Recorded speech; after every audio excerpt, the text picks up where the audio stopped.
Thanks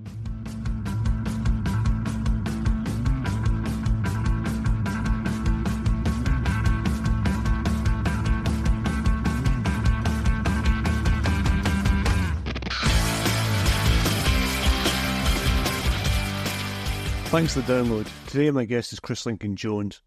Chris is a retired Army officer and worked for 17 years in the defence industry. He was an intelligence, surveillance and target acquisition specialist with a particular knowledge of uncrewed air systems. Chris has been a visiting lecturer at the University of South Wales on an MSc course in global governance and has contributed to Birmingham University Advisory Group at the Institute for Conflict Cooperation and Security on their project towards a global restraining consensus on the use of armed drones. In 2017, he collaborated on the Ares report for the ICRC, a technical analysis of the employment, accuracy and effects of indirect artillery weapons. His section dealt with the lawful use of lethal force and targeting procedures. Chris has also advised on 2 films, Eye in the Sky and Official Secrets, and has just published a book, DrMoore'sAutomaton, that looks at what could be achieved with current technology and AI if given enough money and will. On this pod, we discuss his book, the military application of AI in targeting and on autonomous platforms, the morality of AI in warfare, and the use of drones in Ukraine. Don't forget to like, follow, and share details of the podcast, and leave a review wherever you get your podcast from. It doesn't take long and helps bring it to the attention of a wider audience. Finally, if you enjoy the content, you can help with ongoing costs like website hosting and buy me a virtual coffee via the link in the show notes. Let's crack on.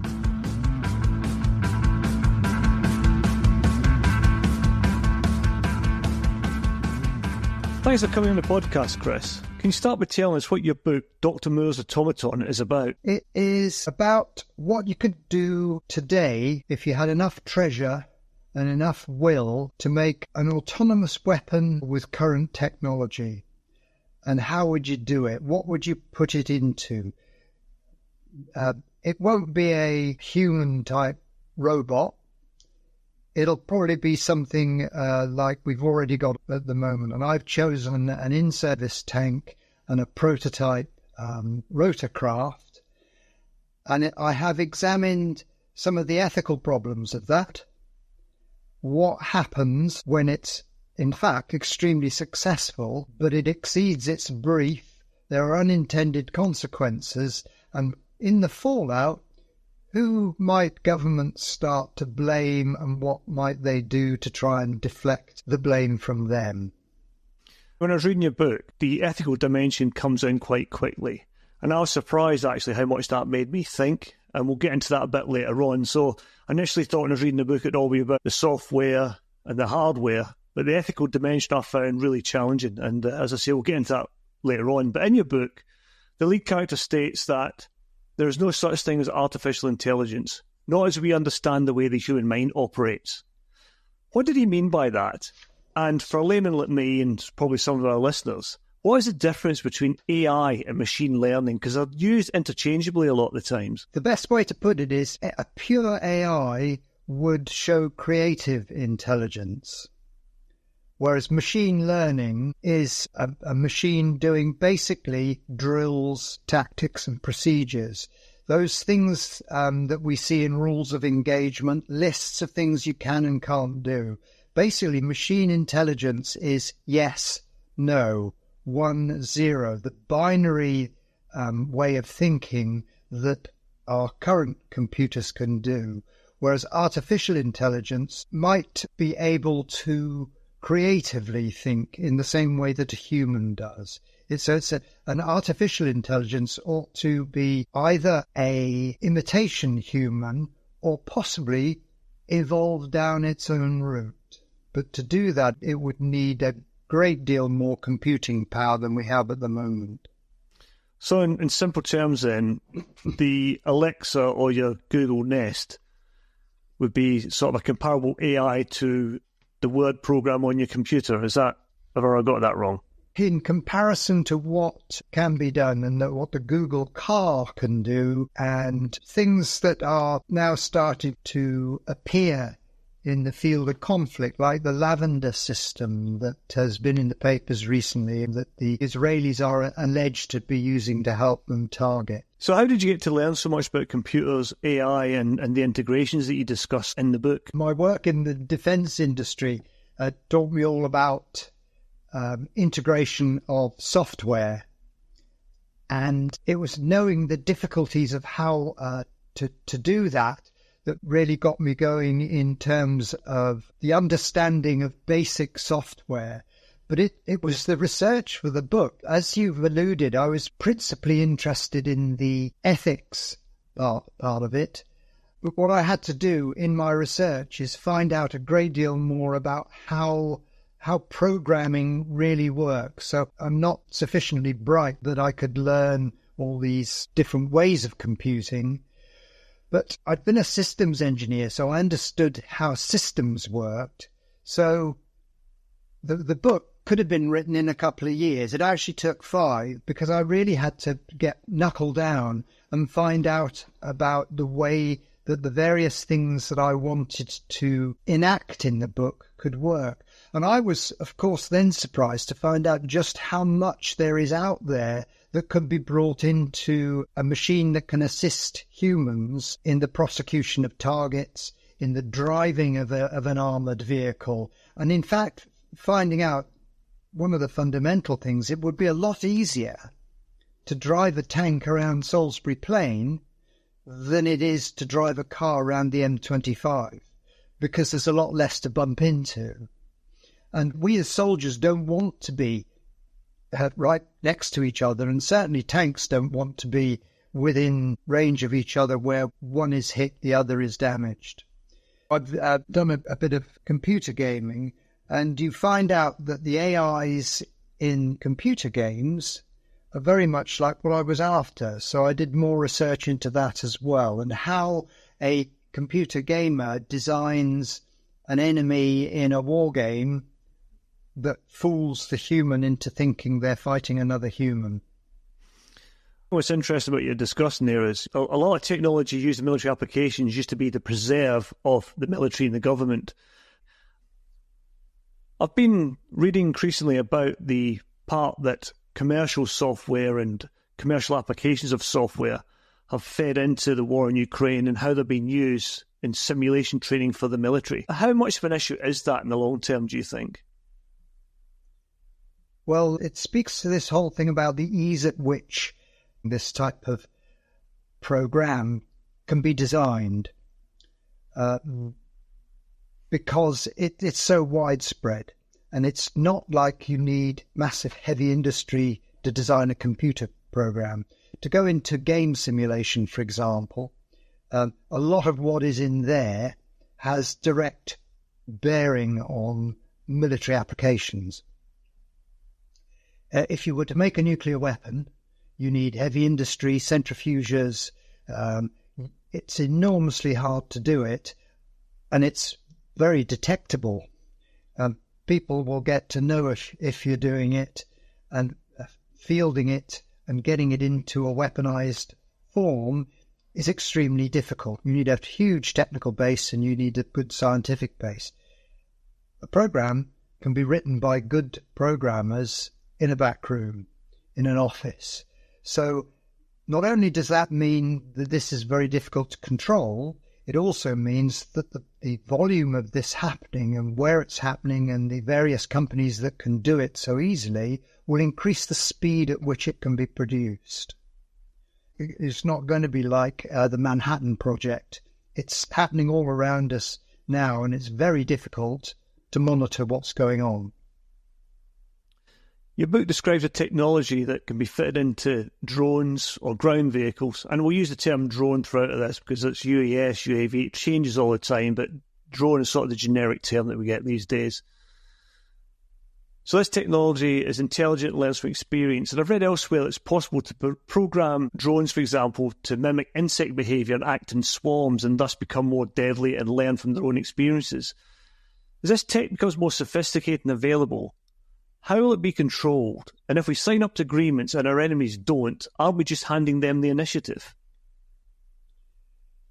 Yes, we are, is the short answer to that, but it isn't that simple. There is a simplicity to the design of these things.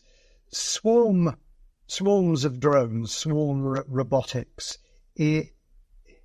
People tend to think of it as sort of 20,000 bees in a great big cloud.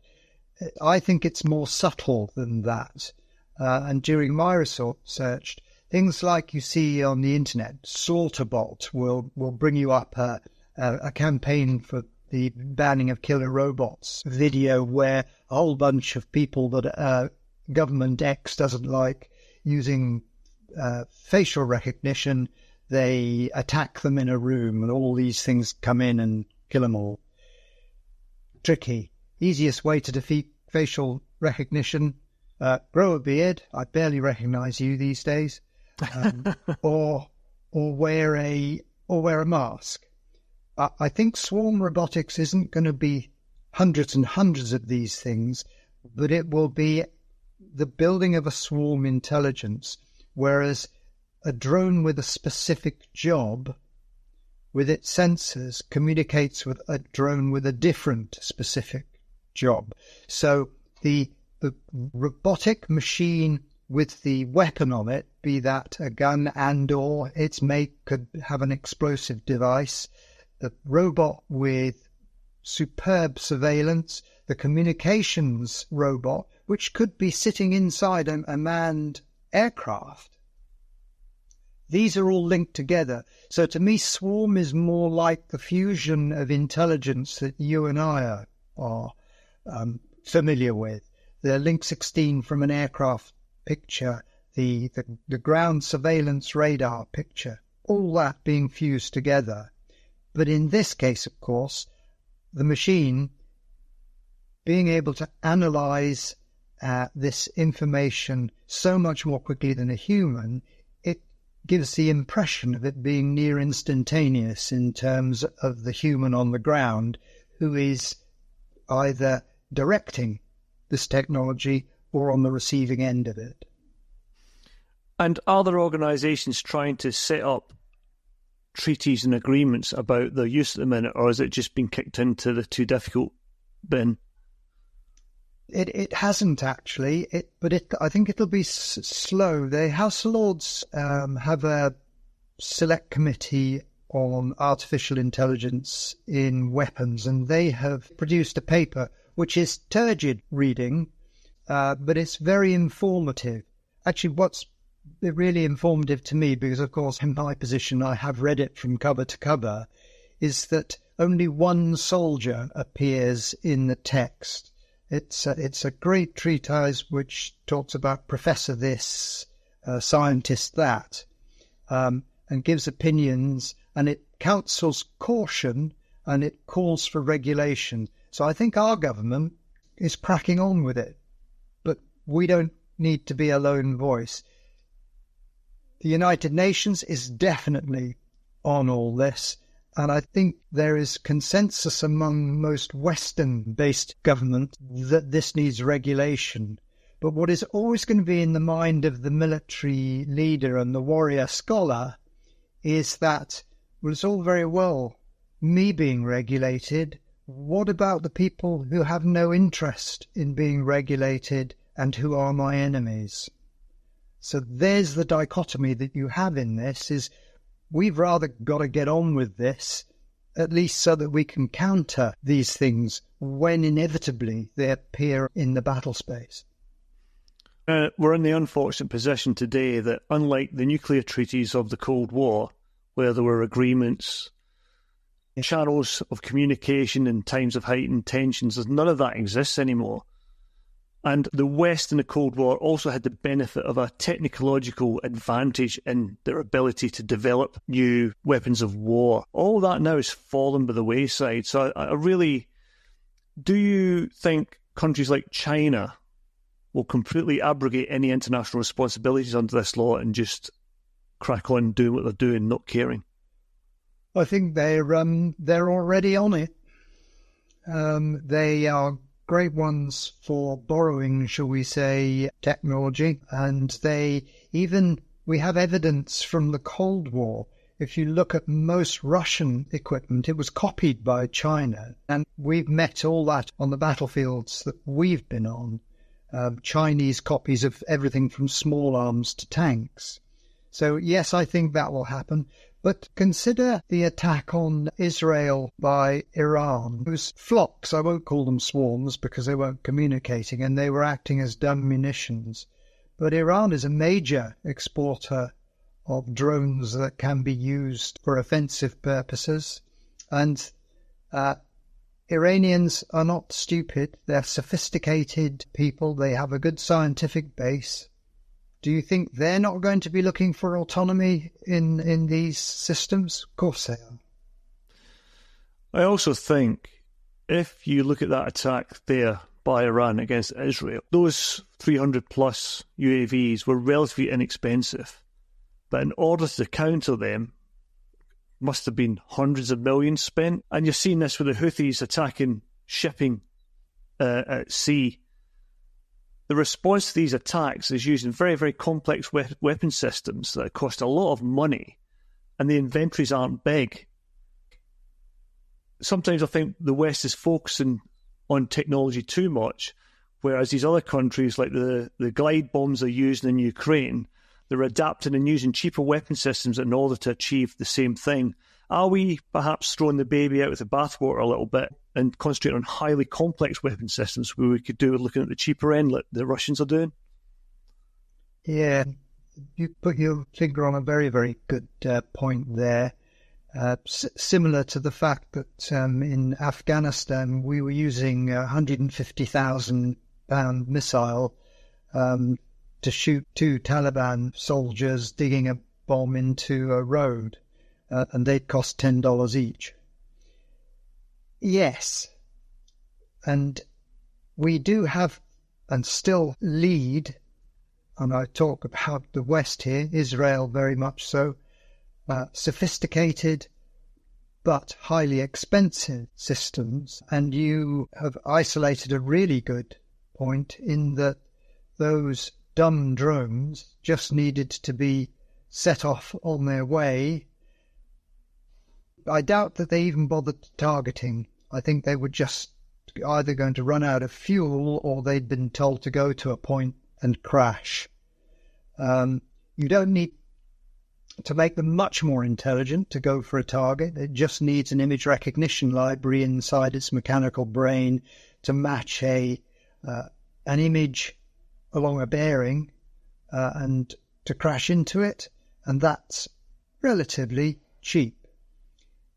We, I think, need to be doing both, I have to say, because I think the counter-autonomous weapon and the counter-drone tech is inevitably going to be more expensive because it relies on sophisticated sensors to get a target lock on one of these things. But then a decent computer-aided gun in air defence, we could find ourselves going back far more to projectile defence against aerial delivered munitions. That would be a way of being cheaper. I doubt very much whether we'll go down too far down that line. We are wedded to technology, and usually the cheaper tech needs more people to do it, and we're short of people. That, I think, will be one of the great motivations to design the systems that you've read about in my book. The 30% reduction in cost of not having a driver in a tank. And those are recurring costs. I think what the logic will be is it might be expensive, but it doesn't need leave or maternity or paternity leave or be able to go home and not serve abroad. Yeah, and we're already seeing that the Russian way of war is start off badly and just wear you ready to be down with masses of manpower that we necessarily don't have the luxury of talking about. Yes. So it's clear from your book that terminology is important to you, and the phrase killer robots is rejected for machine learning entity or intelligent autonomous defence systems. Is this just semantics, or why do you consider these correct terms so important? It is kind of semantics. It is, and you've already alluded to the fact that you and I would have called things remotely piloted vehicles or anything but a drone, but now it's become the parlance. I wrote the ethical part and the law of armed conflict part of a paper for the International Committee of the Red Cross. Some years ago, I was asked to contribute to this paper, coming out of the Battle of Aleppo and the use of the barrel bombs and the indiscriminate use of high explosive weapons in built-up areas.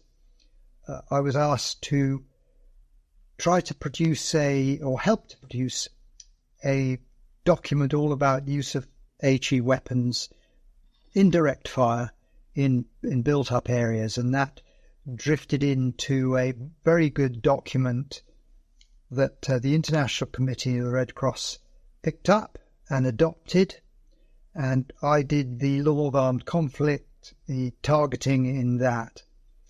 And I got asked thereafter to speak to some of the people who were trying to encourage regulation, particularly in the UN. And on one occasion I said to them, look, don't call them killer drones.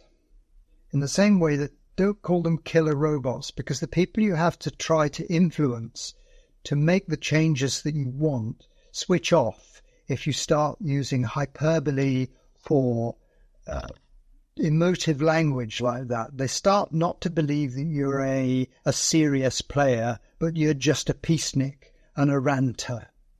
What you need to do is you have to speak to governments and you have to speak to these committees in their language, the language they understand, and you have to be reasonable. So I think it is very important that we call things what they are. For example, artificial intelligence, machine learning, semantics matters. It's all very well for a headline in the red top, but it isn't very useful in a committee room where you're trying to get across your point of view in the face of people who, if not hostile, are sceptical. You discussed earlier with me about one of the drivers for Western democracies like ours is the lack of people available to fill the ranks of the army, navies and air forces, and that's driving the need for autonomous platforms. And I noticed this week that Germany and Britain are going to be developing a 155 gun called the RCH 155, which is on a Boxer chassis.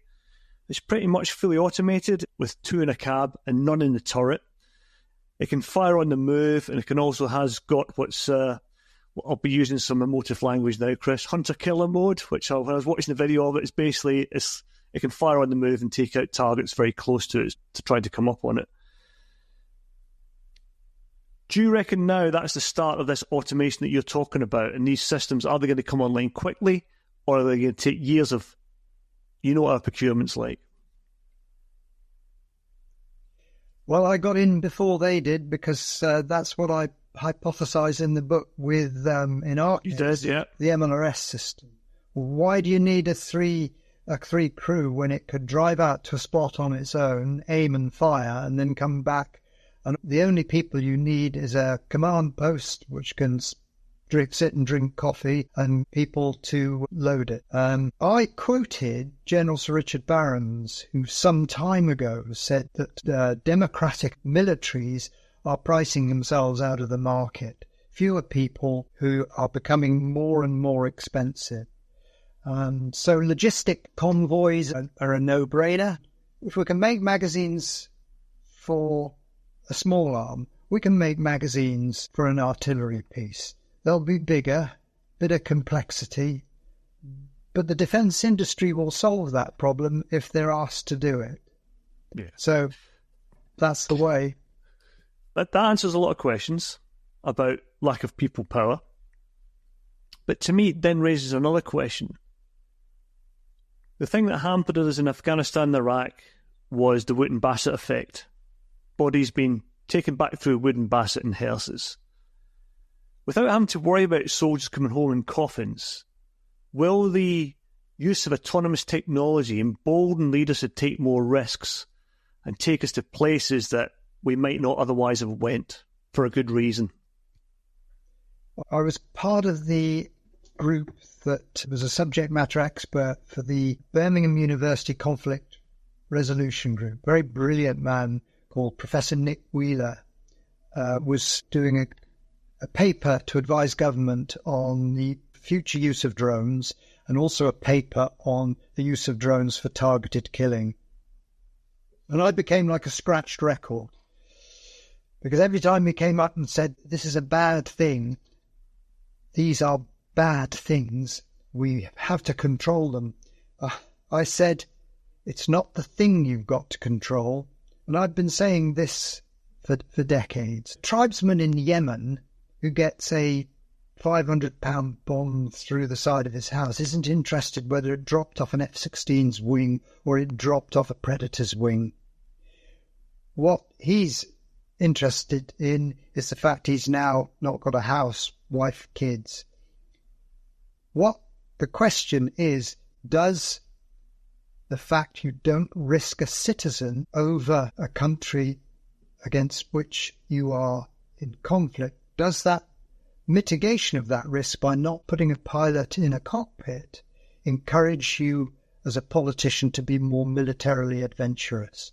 And even military men will see the advantage of conserving valuable soldiers if you can send a machine. And there's a quote in my book from a military man who said, if I ask a mother, do I send your son into danger or do I send this machine into danger, what's that mother going to say? But these dilemmas have been with us now for years, because I remember back in the Obama presidency, there were huge questions being asked about the targeted killings using drones under Obama. Autonomous systems are traditionally used for what's called dull, dirty and dangerous work. Yeah, that's traditionally what they've been used for. And we've already talked about instances where we're removing that soft, fleshy human from that dangerous work. But one thing that's clear in your book also is the reluctance to remove humans totally from this process, from that machine. For example, in your book, an Ajax is set up to drive and shoot by AI, and though it could be completely autonomous, it still has crew members. And armies are always seeking to reduce the sensor to shooter link, and we're seeing this in Gaza with what we discussed earlier on, the AI system called Lavender that's allegedly identified 37,000 potential targets based on the links to Hamas, and it even factors in a ratio of permitted collateral damage casualties, i.e. the additional killing of human beings who might not be related to that target. How much human interface is used in Lambda isn't known. However, it does raise a host of legal and moral questions that we've already sort of touched on. Can we just expand a little bit more about what we're seeing with this type of AI targeting, the massive speeding up on it, the decision-making process increasing exponentially, and leading to a glut of targets and sometimes debatable accountability?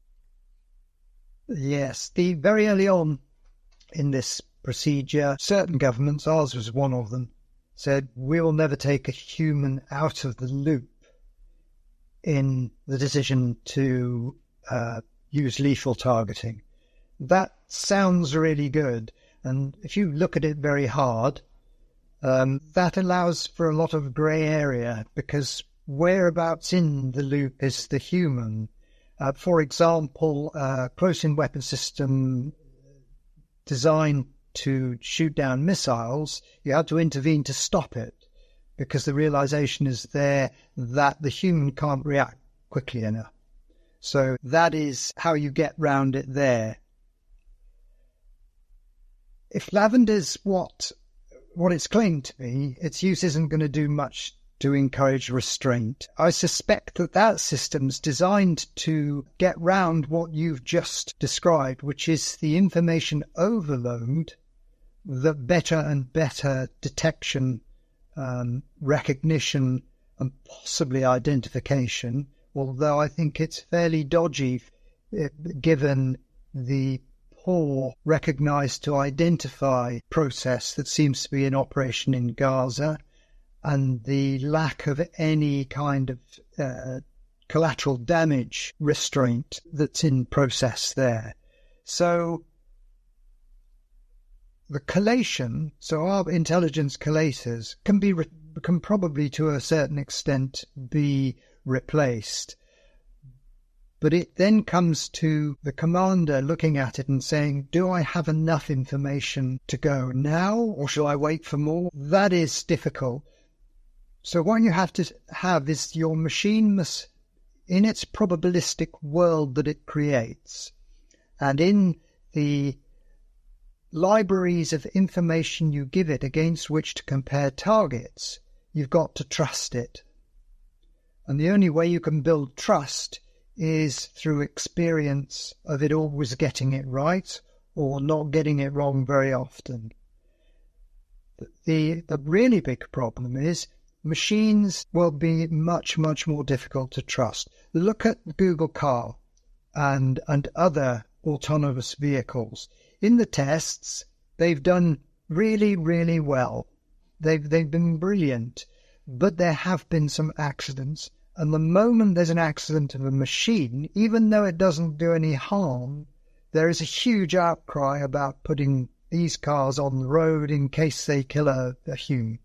Well, if you really wanted to stop motor traffic deaths, you'd stop humans driving cars altogether, because it's the pilot of the car that's making the mistake. And I think back to a conference I was at in Paris where I was talking about the use of drones, and I was sat in the green room waiting to go on talking to an official from the Civil Aviation Authority. And he smiled at me and said, we know these are coming. We know that drones will be in the sky, flying, certainly freight about. But he said, a passenger aircraft will be, in future, we think, will be flown by a man and a dog. And the dog's job will be to bite the man if he touches the controls. And the man's job is to walk up the ladder so that all the people can see there's a human in the front. So I think targeting, it is actually more simple than we tend to think. Think back to your career. I don't know whether you were old enough to be in Ireland. I certainly was. Yeah, I was, yeah. We had the yellow card, then a white card. Consider what that says. It actually gave us the most simple targeting advice that you could get. Because, as we know, when the lead wasps are buzzing around your ears, you really need to fall back on simple drills. And so we tend to think ourselves, when we're doing drills, in ones and zeros. You and I had to do a collateral damage estimate before we fired our weapon. Is this going to go through the door and kill Granny behind? That's a collateral damage estimate. Mm. So it's quite easy to make rules that a machine can obey. What is going to be difficult is getting us to trust it. Think about going to sleep in Basra or in any of the patrol bases in Afghanistan. Would you sleep soundly in your bed if you thought that only a machine was watching around you? You would need a great deal of evidence before you would rely on that and not be waking up every 10 minutes. I think that issue of trust will be critical. And I came across that issue of trust 20 years ago in Iraq, where I was battery sergeant major of a weapon locating battery. And we had Mamba weapon locating radars. And I remember being on a battle group conference, and the battle group was stretched really badly. There's a lot going on out in the ground. And I was asked if I could give up some soldiers to man sangers. Because one of the duties in the sangers was, with a prismatic compass and the Mark 1 ear and eyeball, they could take a bearing to where mortar rounds were being launched at Camp Abu Naji. And I explained that the Mamba radar could give, I can't remember what it was, 10-figure grid. But yeah, probably not a great analogy, but pretty much for 20 years ago sums up where I was. There wasn't quite that trust in the equipment. People didn't understand the equipment, and they thought having a soldier and a sanger with a compass was a better option than trusting in radars. Yeah, there you have it. So, but the other thing I get as well is the speed of the advancement of this technology, because flick back to that time I was there. I remember divisional headquarters at the time on Telic 1. It was still a map on a couple of tables. You'd have your target and data, which you would deliver to this bird table of maps. Around it, there'd be the targeteers, there would be a political advisor, there'd be a lawyer, and there was quite a slow, drawn-out conversation about sometimes you had to identify the target from two separate means, and then there's a discussion about the legality and the proportionality of engaging that target. And I think that, to me, is a sea change we're seeing now, where when you look at Lavender, all that's either built into the system or it's maybe not been taken into account properly in the system. I don't know. But I just think the sea change in 20-plus years is huge. Yes, it is. And I don't think in a good way, because I think it's too early to be able to rely on machines to do the job of a targeting board, because there's a lot of subjective work that goes into that. Take, for example, around Misrata. We knew that there was I was in the Naples headquarters in the cell there, and I was part of the targeting committee where we were looking at an extended range Scud that was being fired at the port. We sat around the table and we discovered where it was. It was sitting in a grain silo. And it was a perfectly legitimate target.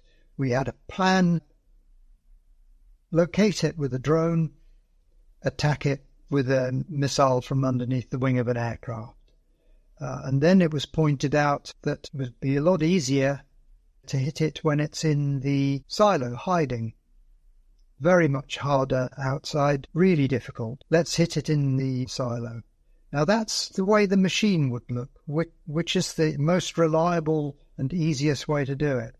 What the machine might not do, unless it was properly programmed, was look at the 2 years it would then take to rebuild that silo in peacetime to store grain, which would feed the population.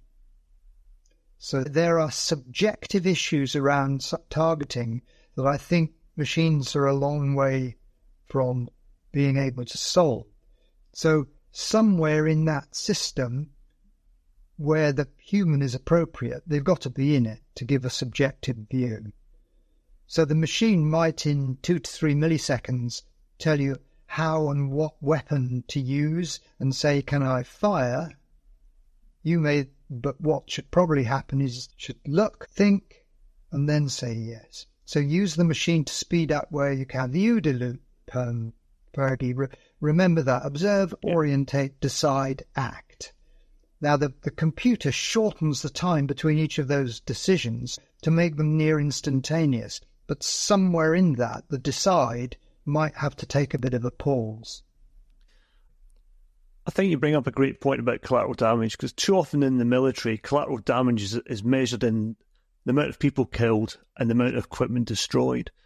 But collateral damage, as you'd already used in that silo example, can also be measured in cultural collateral damage and damage to the ability for a country to look after itself long after we have got bored and we've left it, like we did in Afghanistan. And I think that's a hugely important point you brought out there. So bear in mind, we've talked about trust, we've talked about targeting there. I'm going to get a bit of hyperbole into the conversation now, Chris. Could we reach a Terminator Judgment Day scenario where Skynet takes over the world? Yeah, if we can trust our lawmakers and leaders, yes. And nobody wants to see that happen, and everybody is, for good reasons, nervous about that happening. The point is, it goes back to what you started out with, and that is artificial intelligence. The artificial intelligence, if it really existed, and the Skynet sort of artificial intelligence, would have to have a reasoning ability to imagine scenarios. It would also be the case that it would have to be in the AI's interest, its self-interest, to do that. And why would it, off its own back? Destroy itself. It doesn't have enemies. Yeah, it doesn't have enemies. We have to give it enemies. Again, a quote from my book is, some scientists believe that if we do develop an artificial intelligence, or several of them, far from trying to kill us, it'll ignore us. The artificial intelligence might measure us and say, you don't have anything that I want. I can make my own energy, so I'll speak to my other artificial intelligences because I understand them and speak the same language. In the book, I allude very gently to this because Dr. Moore's program writes its own code, or it tidies up its own code. That, I think, is the sort of thing where artificial intelligence will go, and after a while it will have nothing in common with us, and so will just be ignored as it gets on with whatever else it wants to do. I mean, it might shoot you if you try to pull the plug out of the wall, but that'd be a fairly reasoned thing. If you give something instructions to survive, it'll take what measures it needs to survive. But if you don't interfere with it, it would ignore you.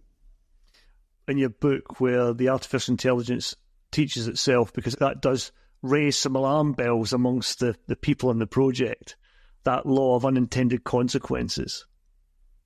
Yes, I park it a little bit. I sort of use a bit of a ruse so as not to write 200 more pages, because the book was quite long enough as it was.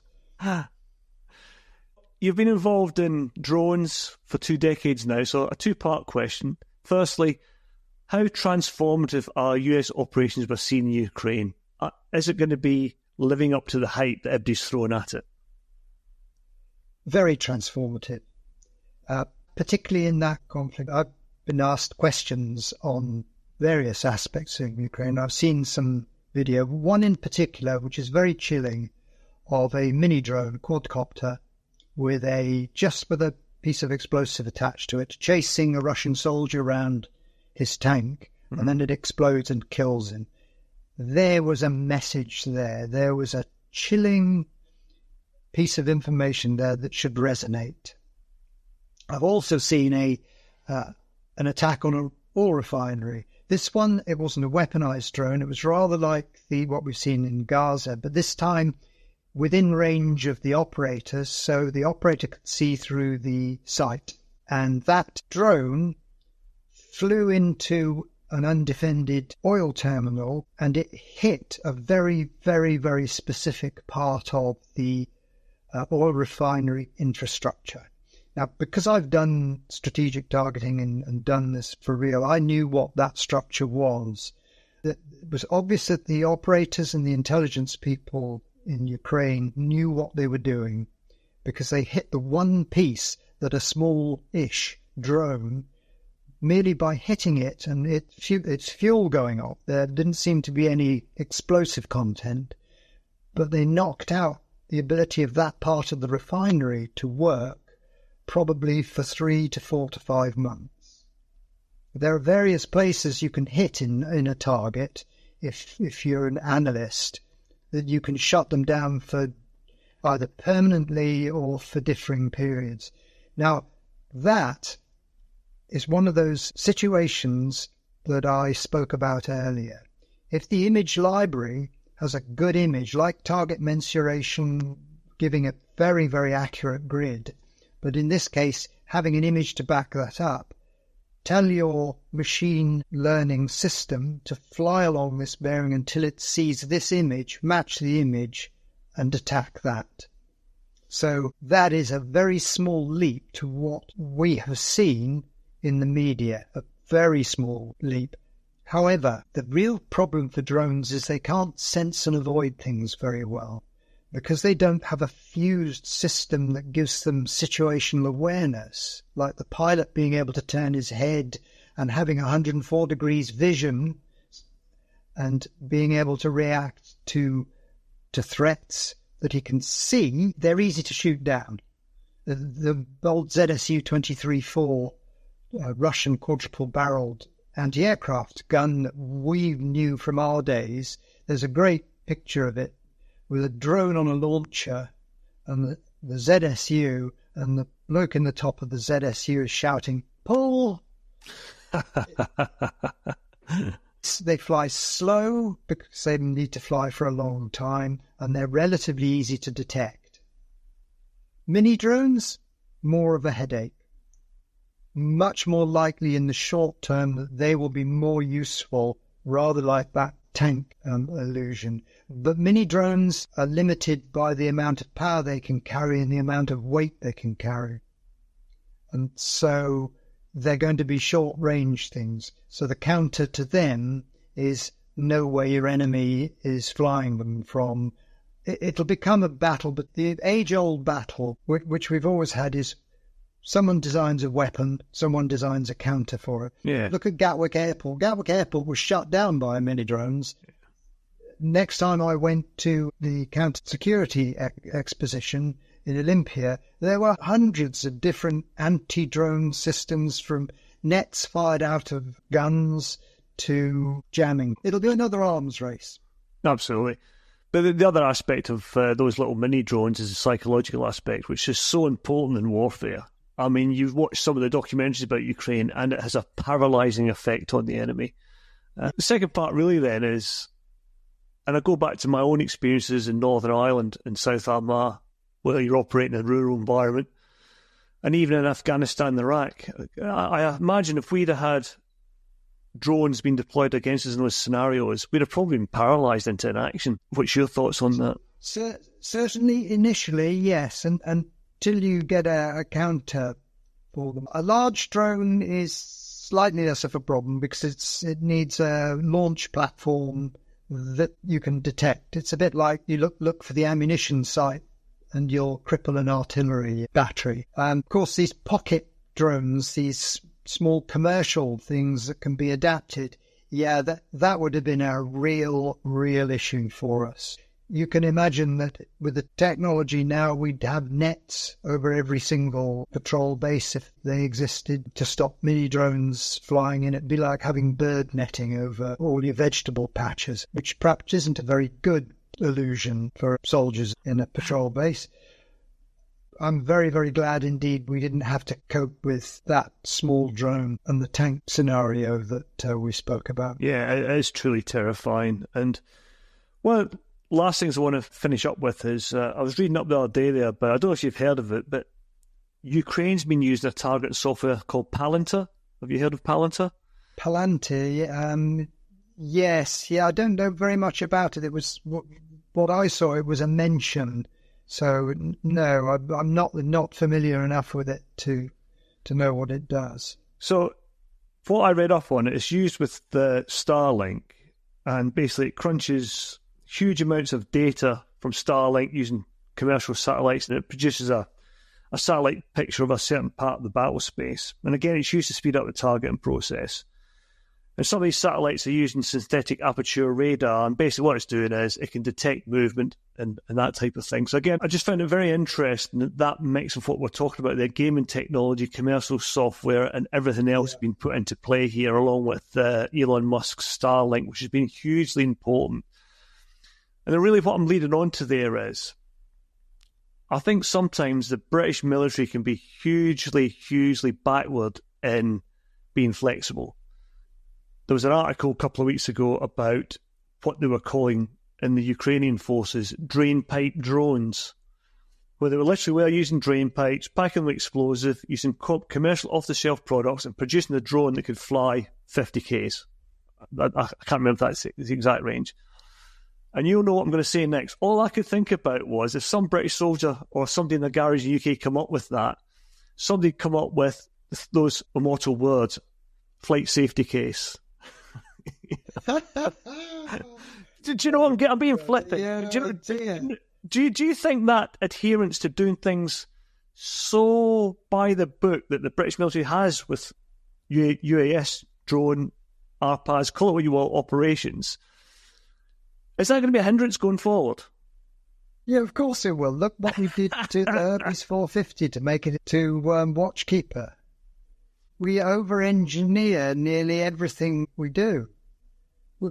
The worst thing you can do is get the military involved in weapon procurement, as far as I'm concerned. My long experience with Thales is as soon as the Ministry of Defence gets involved, it's going to go badly wrong sooner or later, because they won't spend enough money on training or logistics because they're too interested in the toys. And they'll over-engineer it for flight safety or whatever other reasons. And the military don't just want a drone, they want a laser death ray raft with a cup holder in it. It is exactly right what you say. And it goes back to this thing. Do you stop when you've got something that's good enough? I mean, what did you think of Hermes 450 when we were using it? Commercial off the shelf. It worked extremely well. It did the job. Yeah. So why did we need Watchkeeper then? Well, Watchkeeper was designed for a Battlespace of 20 years ago, for a kick-off, wasn't it? Where we had air superiority and drones weren't getting shot down, as you described earlier on. We could manage the airspace. Watchkeeper is the equivalent of a knight in armour on the battlefield. Its time has come and gone. You're better off with far, far more systems of simpler technology that are almost disposable than £1 million aircraft that you're going to start crying every time you lose one. And I'm a layman, Chris. I don't know. I'm just interested in your opinion. When I said that, partway through the Watchkeeper project, when they wanted to put 2 sensors onto it, I was told to keep quiet. But I wasn't told to keep quiet by the defence company. It was the military that told me to keep quiet. And at the time, I was completely aghast. Because at the time, neither of the 2 sensor systems worked in the same flight envelope. And was this the radar and the actual payload and the imagery? And the radar had a longer range than the electro-optic camera, and so you would have had to move the now hugely expensive drone into range to use the electro-optic camera. Whereas if you'd had one highly expensive radar and 4 electro-optic cameras, the one drone could have sent the others to where they needed to be. And there we come back to this trade-off between a multitude of cheaper sensors against one hugely expensive sensor. Nowhere is that seen better than in the Navy, where if you want an anti-submarine frigate, you put sonars and torpedoes and stuff like that on, but it floats on the top of the water, so now you need an air defence system. So you need all the radars for that, you need early warning. It just goes on. Whereas if you had 27 patrol boats, which are hard to shoot, all work in concert, there's your autonomous Navy for you. And probably a lot cheaper as well. And don't need the people. Well, we're rounding up. I've been really stretched in this conversation today, Chris. I've really had to dig deep into my amateur limited knowledge, so I thank you for your patience with me. But more importantly, where can listeners get a copy of your book? Well, all good bookstores. I favour bookstores, although you get it on Amazon. Leave a review if you get it on Amazon. And it is on Kindle as well. And it's the sort of thing you can read on a long flight. But yeah, go out, buy it. Have a read of what DrMoore'sAutomaton is all about. It's slow going initially when I make all my moral points. And then to reward you for your patience, you get, hope you agree, you get quite an exciting end.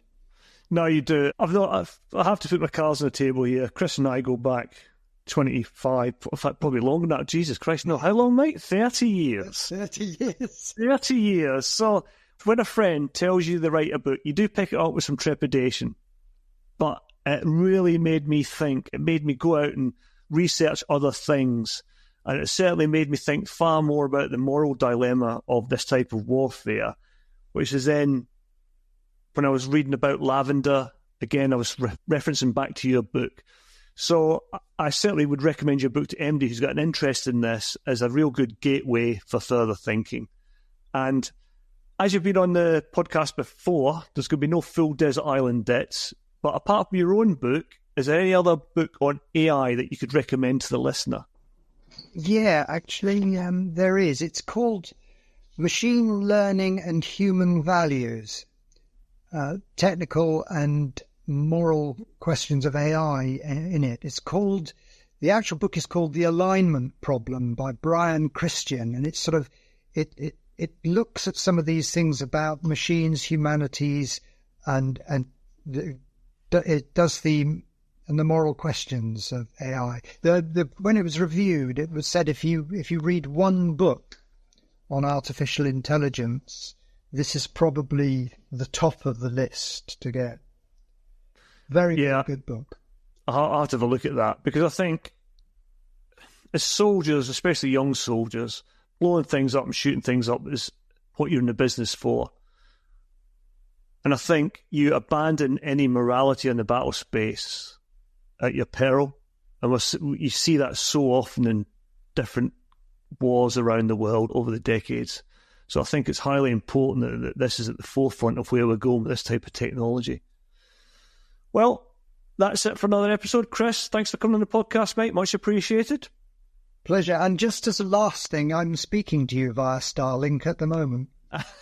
There we go, mate. Fantastic. That's because you literally live out in the middle of nowhere. So, thanks also to the listener for your continued support and suggestions. Please keep them coming, and our email, social media links are at the bottom of the show notes. You can find us on all the usual suspects, including Instagram, Facebook, YouTube, and Twitter. If you've downloaded us from iTunes, like the podcast, it'd be great if you could leave us a review there or anywhere you get a podcast from. And thanks again to Nick Beale for his continuing help and offering technical support for his company ICRC. And we'll see you next time on The Unconventional Soldier.